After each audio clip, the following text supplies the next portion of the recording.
I am of the pure mind of God. I am the resurrection and the life in my body, my finances, my relationships, and my world. I qualify everything in my world with perfection. I am perfection. I am this perfect day, and the life that lives in me is the light that cannot fail. I accept only God's perfection, His good, in my outer circumstances. I know in my heart that God is all in all. I am absolutely not concerned about what happens, because I know wonderful things are happening now.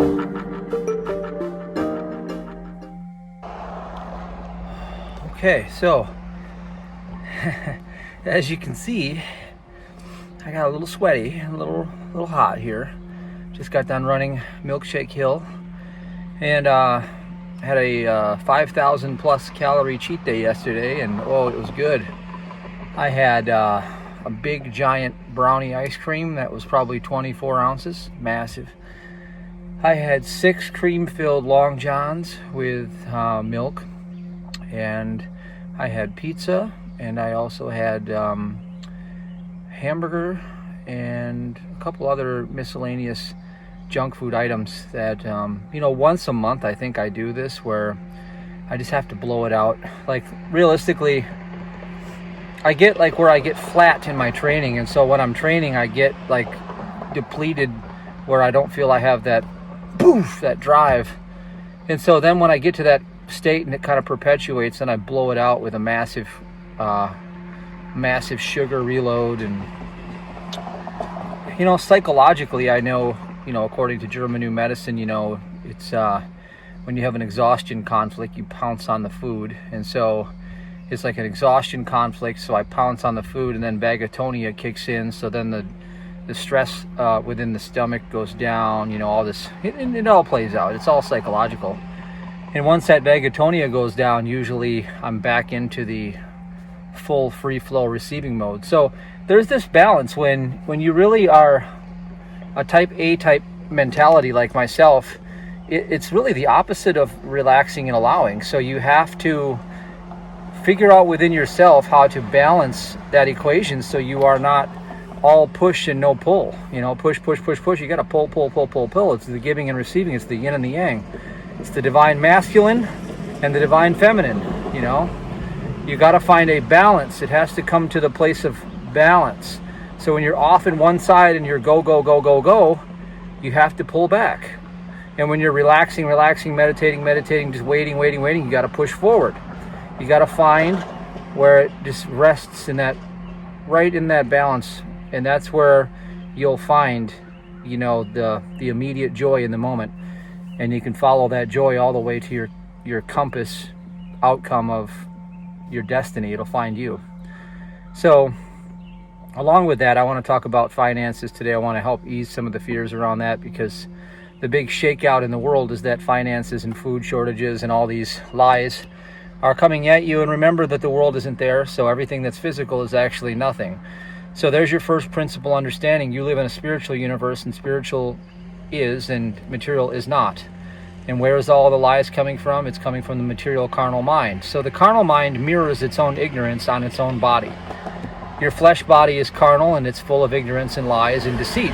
It tells you that you are made of blood, you're made of bones, you have a heart, you have lungs, and they're all subject to all of the lies of this world, and they mirror each other to themselves. So the carnal mind looks at its own ignorance and destroys itself. Evil destroys evil. So real simple things that we're talking about here. So what do you have out there? Well, think about it. You got the Super Bowls, and they have the mirrors, and they show you the mirrors. Remember when Justin Timberlake was on and they did the mirrors and all this stuff? Well, that's because the carnal mind and the material world works on mirrors. It mirrors its own ignorance to itself, and that's how it creates the facade of its own hypnosis. It's a hypnosis spell. So in truth, there is no shortage anywhere in God's kingdom. There's no shortage. There's no lack. Divine love meets every human need. I'm going to show you a talk here that I'll splice in and just kind of help you get to that, and just run it like a meditation, okay? See, the idea here is that I'm going to show you some three steps that are going to show you how to break the curse that comes over you, that makes you fall into fear, that puts you under the law of sin and death, that actually shows up as a lack in your world. Remember, fear, confusion, lack of trust, division, double-mindedness are the steps to sin. That's the Nag Hammadi Library Gospel of Truth. Now, they run it backwards. It's a mirror, right? So the mirroring is mirroring to itself. So you have fear on one end, you have division on the other end, double-mindedness. So the division is the last phase. Actually, it's double-mindedness, then division. So you have fear on one end of the pendulum, and you have double-mindedness on the other. So the world works like this. You have fear over here on one side of a mirror, and then on the other side you have division. Okay, and what they do is they reinforce each other. And so what happens is all of the language that you'll see from the politics down is all division. It's all trying to splice and divide God's creation, because that's how they create the spell to begin with. It's the fall of Adam in the dream of good and bad. There has to be a division. There has to be polarity. According to the laws of electricity, there has to be the dielectric poles, and the tension between the poles is what you call material life. It's the tension between the polarized opposites. And so what you have on one side is you've got, oh, the good, this is good. And on the other side, this is evil, this is evil. And the talking heads and all the narrative and all the media has to create constant division. Because out of that division, when you look, you see fear. And it puts you under the state of fear. And fear is the bondage. It's Egyptian sorcery. It's slavery. Fear is bondage. Fear is false evidence appearing real. The material world is the false evidence appearing real. Everything physical in time and space is the illusion of the five senses. It is your slavery. So you live in a spiritual kingdom of heaven, the Garden of Eden, Genesis 1, you never left. And so as you surrender to that idea, and you refuse to take up the fight, and you just rest in peace. That's why I created the Rest in Peace app, by the way. Rest in Peace. You can go to spiritualhealing.work and get that app if you'd like, and I recommend you do that. Rest in peace. That's the secret. Dead to the world and alive in spirit. Everything's put in plain sight, so you'll never see it. How do I know this stuff? Well, I was trained in this stuff. I know these people. I know this mind. I know how this mind works. And I know how to defeat this mind, because God already showed you. It's already been defeated. You've already won. You're already in heaven. The irony is you have to get rid of everything that says you're not. You got to get rid of everything that tells you you're not already prospering. Okay, what is telling you you're not prospering? The illusions around you. So here's how you break the dream. Okay, the only thing that breaks the dream is the power of the Christ. Here's how you find the power of the Christ. The first thing you do is you remove all power of good and evil from anything you hear, smell, see, taste, and touch. You strip the outer world of all of its judgments that you put on yourself. You did that. So take it back, repent, okay? Fill the judgments, pay the debts to this world. That's what it means to pay the debts. So you turn to the I am presence within, and you say, thou art the only presence, power, mind, and activity. I qualify everything with perfection in my world. I am this perfection. I know that I can be still, and God alone is. So you wait on the Lord patiently in that still space. The next thing you do is you are obedient to the will of the Father. If you want to be prospering in God's grace, then tithe. Or don't. You know, I mean, I can't live without tithing. I've never been able to prosper without tithing. In fact, for me, it liberates me from all of that world thought. I put all the burden back on God. It's God's responsibility to take care of me. Wow, that's freeing, isn't it? It sure does feel good. You know why? Because I believe God. I believe it. See, the proof is in the pudding. The next thing is, someone in trouble is your doorway out of trouble.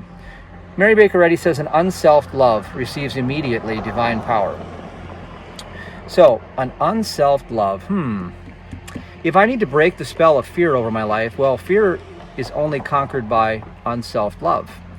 So, someone in trouble is my doorway out of trouble. I guess if I get busy being the source of good for someone else to the point where it breaks the fear off of my state of being. See, once love comes, fear goes. See, once I step into love and I become the unself love for someone else, and I put all of my focus and attention on that while adhering to the other two keys, then I break the spell. So, here's what I would do. If you're experiencing a shortage and you're afraid of what's to come, take your eyes off this world and take all the good and evil out of it. Step number one. There's nothing good in a so-called recession or inflation or depression. There's nothing evil in it because there's nothing there. The material world doesn't exist, and everything that mirrors from the material world is all reflecting its own ignorance of the Father to itself. Man suffers because of ignorance of the Father. Period. End of story. Number two, the tithe is what separates you apart from this world. The tithe is the proof of your faith. The tithe is the proof that arrogance has not consumed you into the mind of this world. The tithe is the only proof that you trust God with your supply. Because back of what you think is in your hand is a divine idea called supply. God asks for the tithe not because God wants the tithe, it's because you need the grace. So if you don't love the idea that grace abounds, then you're haughty and you're arrogant and you're proud, and therefore you are under the world mind and you are subject to drought and lack and all of the ebbs and flows of the natural realm because you've given yourself to this world. The tithe is your miracle. The tithe is the only part in the Bible that God says, prove me now. Prove me now. Prove me now. I've done ample talks on this. I don't want to talk about this forever. I've talked about it again and again. But seriously, I don't do any ministering without this. I won't.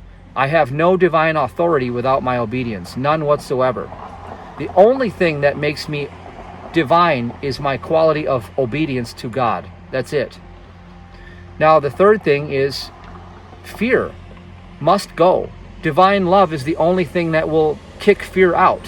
When fear leaves, my consciousness tunes into the divine mind, and the idea that I need comes to me effortlessly and freely because God is always pouring forth and speaking divine ideas to you.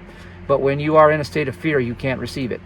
The only thing that breaks the back of fear is tithing. The only thing that puts you into the flow of increase is who or what can I serve with unself-love right now and be the source of their miracle, of their solution? Who needs me? Whose love? Who triggers my divine love?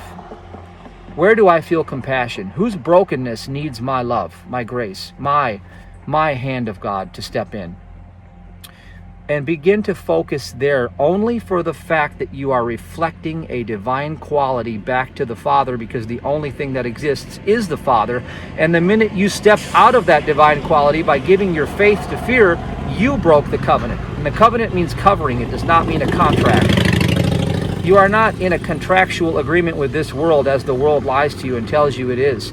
A covenant means a divine covering. People in the world don't even understand the words they're using. They misdirect you by altering what words mean. Spellcrafting, sorcery. Just do those three things and keep doing them. And then when you're done doing that, you can say, well, what is the fastest path to my joy in this moment? Go do it. Just go do it. Why? Only because you're reflecting the joy of the Lord back to the Father, and that's where the strength of the Lord is. The only thing you're trying to do is demonstrate the fruits of the Spirit back to the Father as the mirror image and reflection of the Father, knowing that there is no material world standing in the way. That's just the dream that tries to obstruct God's reflection in the mirror of God's own creation. Everything as above counterfeits below. It's the ether and the rarefaction, which means it's the principle and the shadow attribute. So the principle is God and the shadow attribute is the fallen world, and it counterfeits reality with a fictional tale of you living in a material 5-cent dream that some error or ignorance is trying to mirror off of you. And if it does, your state moves away from God's fruits of the Spirit towards the lusts of the flesh, and you condemn yourself and you persecute yourself under your own sin. And the way back is to reverse the law. And that's the answer. Don't make this more complicated than it is. Just trust God with your life. Trust God and be the reflection of God. And let the world just let it go. It has no power. It has no good. It has no evil. There's nothing happening there. It's nothing. It is a nothing. You focus on reflecting what God is doing. And let God take care of all of God's creation. Because you're in it and you can't be moved out of it. You just fell asleep in a dream. Now it's time to pull yourself up and rise.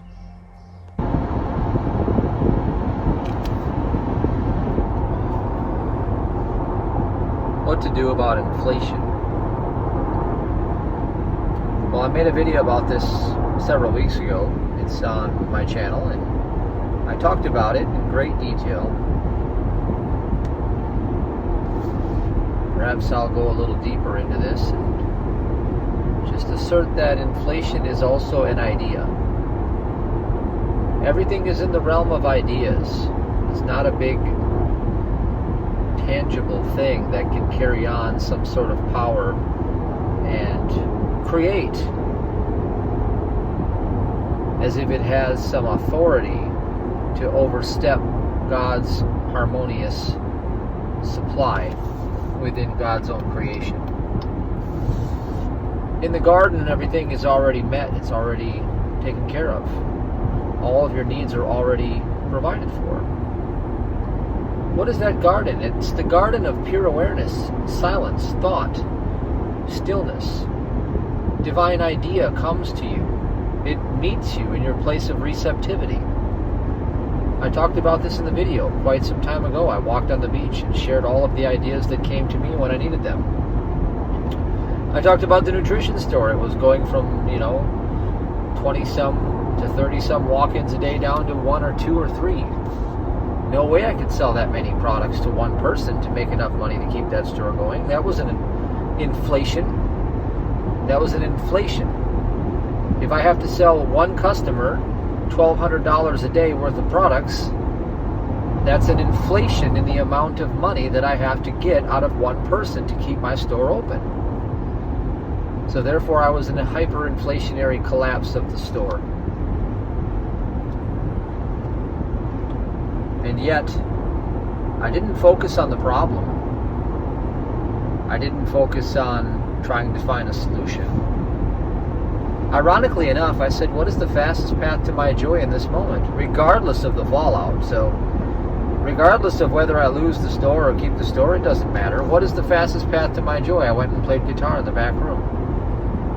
And in that space, I had a divine idea. My garden, where I was at rest in the Father's good measure of supply. I was receptive in that joyful, uplifted consciousness to the Father speaking to me. The Father is always speaking. God only speaks in the Bible. So I heard from within my silence the answer. And I took action on it.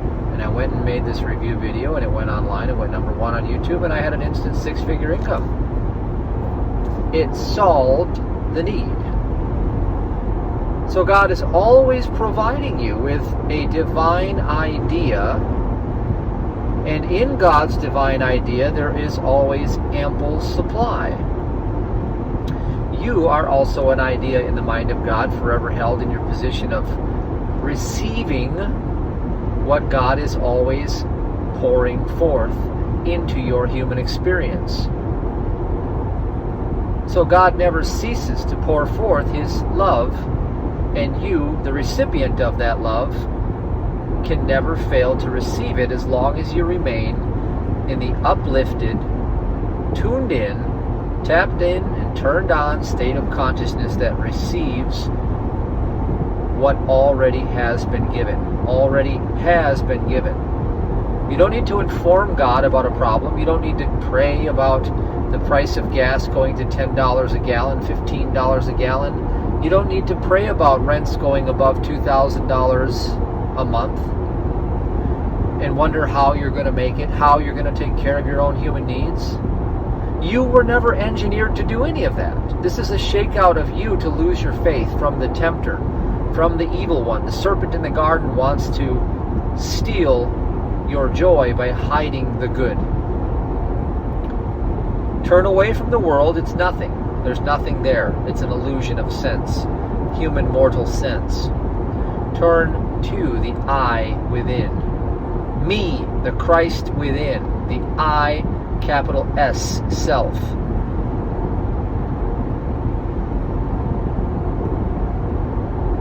And say, what is the fastest path to my joy in this moment? What would I do if all of the options available to me at this moment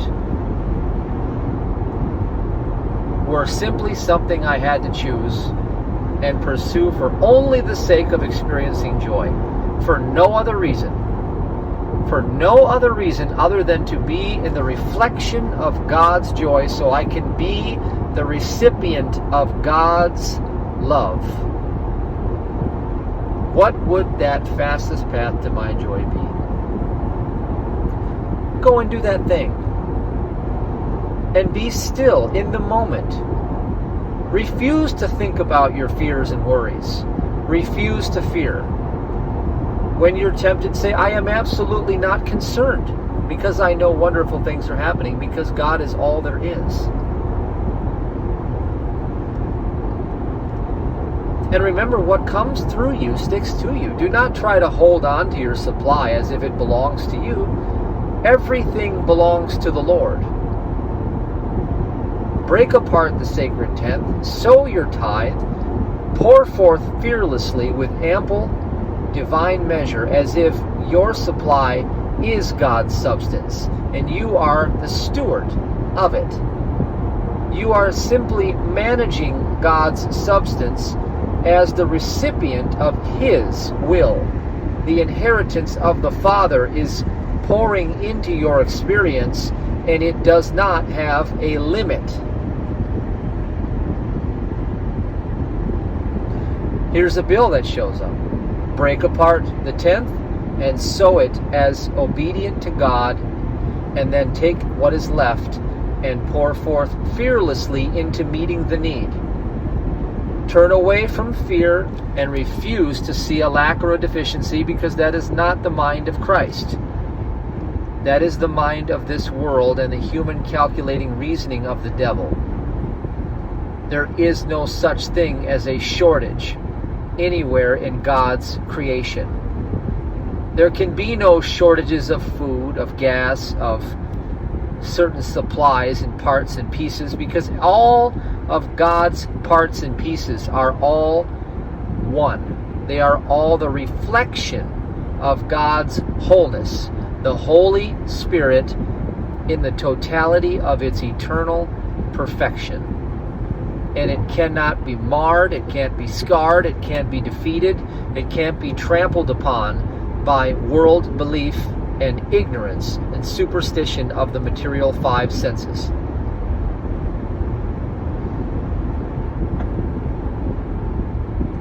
The only thing that will break the back of fear off of your life is to tithe. The only thing that will restore you to God's perfect will is giving. Giving of whatever qualities you reflect of God as your seed in this world. When I am in the state of joy, I am pouring into the world of a seed that is God's fruit. And when I put that into the winter season of this barren, empty, dead carcass of a material fashion form world, it creates in the summer season, in the imagination of spirit, the expectation in the karmic cycle of action, cellular memory, and reaction, and it brings about its own kind multiplied. What comes through me sticks to me. The quality of my seed is more important than whatever derivative it is. Everything that you hold in your hand is a derivative of a supernatural thing, which is a divine idea. Bitcoin, dollar bills, gold bars, these are all derivatives of divine love supplied to man, because they meet human needs, and only God is capable of meeting the needs of anything within God's creation. So the supply is truly a spiritual fact. And the counterparty that is fictional, the material realm, whatever you hold in your hand, it has no value whatsoever. The only thing on trial, if you will, is your heart. Do you trust God? Do you believe that God's word is true to the letter? Do you know that if you pour forth fearlessly by being the representative being of God's eternal nature, goodness in this world, I am the source for someone else. I am this perfect day that knows no darkness, no night. Do you recognize that there is no power out there? Are you still tempted by the illusions of people, conditions, and qualities of good and evil? There is none out there. It's not what happens out there, it's your thought about what you think is happening out there. People do not have qualities of good or evil. There are no material people. These are your reflective ideas. Do you see God's children, or do you see the carnal mind and the wicked temptation of material flesh people? If you see the flesh, you have not seen God. If you recognize the fruits of the Spirit and notice that the stillness, the silence, the peace, the joy, the love, the kindness, gentleness, that these are eternal and they are forever present. Everywhere you find yourself, these are forever present in the infinite storehouse from within yourself. And the only self is the inner self, and it knows no other. Then you put to rest all of the lying and deceitful claims that the five material senses are asserting to you through the vantage point of ignorance coming from the carnal mind observing its own delusion of sense. The carnal mind looks at the screen and sees an evil empire crashing the markets and the fall of Rome 2.0, and it sees the gas prices going through the roof, and it witnesses the job getting tighter and tighter and tighter and more restrictive, and the cash flow getting more tight, and it tells you that you are in trouble when you could never have even occupied any position in a material world where you had to supply for any of those needs whatsoever. It was never your job or your burden to go out and make something of yourself and try to compete against opposing minds and conflicting interests to survive. You were never designed to even take thought for your life whatsoever. So there's the first principle, fall from grace. I took thought for my own life by looking through my own judgments of good and bad, and I decided what was best for me, and I chose a path that led me into a barren place because of my own human reasoning. And now the carnal mind looks at its own decision-making fallacies and recognizes that it has no answers for the problems that it creates and tries to beat me up for creating. And this is the condition of what you call the human mind. So therefore, the human mind has no operative capacity to do anything other than deceive me. So I don't consult with my human mind to try to get anything, to try to make anything happen, or to use any of its willfulness, because I recognize that the only proper use of my will, which is the fulcrum of power, is to choose to focus on what God knows to be true and to refuse to leave from that position of rest, creating a settlement in my heart that all is indeed well and cannot be made otherwise. There is only a perfect universe, and God is running a perfect universe right behind the illusion of all of this tirade, of all of these clowns running around and raising all of these interest rates and creating all of this havoc and printing all of these excess dollars and all of the warring opinions on the left and the right and all of the deception. God is only running a perfect universe, and I have never left that perfect universe. Being the Son of God means I only adhere or stick to what God knows about God's creation, which has already been judged as good and cannot be otherwise at any point of existence.